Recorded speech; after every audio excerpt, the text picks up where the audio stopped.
রাত 3টার সময় ব্রিফিং করেছি, রাত 12টার সময় ব্রিফিং করেছি, আমাদের ছেলেদেরকে গুম করা হচ্ছে, ধরে নিয়ে গেছে, 3 দিন ধরে খবর নাই। তখন তাদেরকে এসে বলেছি, তারা রাত্রের মধ্যেই অনলাইনে সেটা দিয়েছে, এবং এর কারণে অনেক ছেলে আমাদের বেঁচেছে। অদৃশ্য হওয়া থেকে তারা আজকে তার পরিবারের মধ্যে জীবনযাপন করতে পেরেছে। এখানে একটা বিরাট ভূমিকা।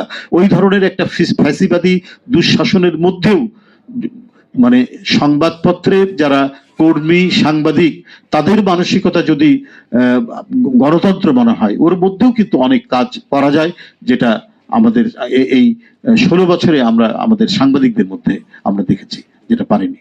তো সেই ক্ষেত্রে আমি মনে করি আজকে এখানে যারা সবাই উপস্থিত আছেন, যে মিডিয়ার মালিক থাকতে পারে, কিন্তু মিডিয়া পরিচালনার ক্ষেত্রে মালিকের কোনো হস্তক্ষেপ থাকবে না, এই ধরনের একটি আইন হওয়া উচিত।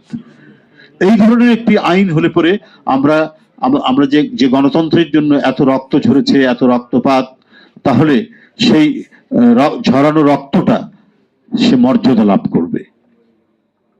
মিডিয়ার মালিকের যদি কোনো ধরনের মিডিয়া পরিচালনার ক্ষেত্রে মানুষের কথা বলার স্বাধীনতা প্রকাশ করার ক্ষেত্রে সেখানে যদি মালিকের কোনো হস্তক্ষেপ না থাকে, তাহলে গণতন্ত্র অত্যন্ত শক্তিশালী হবে। আমি বক্তব্য দীর্ঘায়িত করব না। আমারও নিজের আরেকটি মূল প্রোগ্রাম ছিল। তো আমি আজকের এই চমৎকার একটি অনুষ্ঠানে আমাকে আপনারা আমন্ত্রণ জানিয়েছেন, এই জন্য আমি আপনাদের প্রতি কৃতজ্ঞতা জানাচ্ছি, এবং অনেক কথাই হয়তো বেশি বলে ফেলেছি। তো যাই হোক, আমি আপনাদের সাথে এরপরে নানা বিষয় দেখা হবে, কথা হবে। আপনাদের সকলকে ধন্যবাদ জানিয়ে আমার কথা শেষ করছি।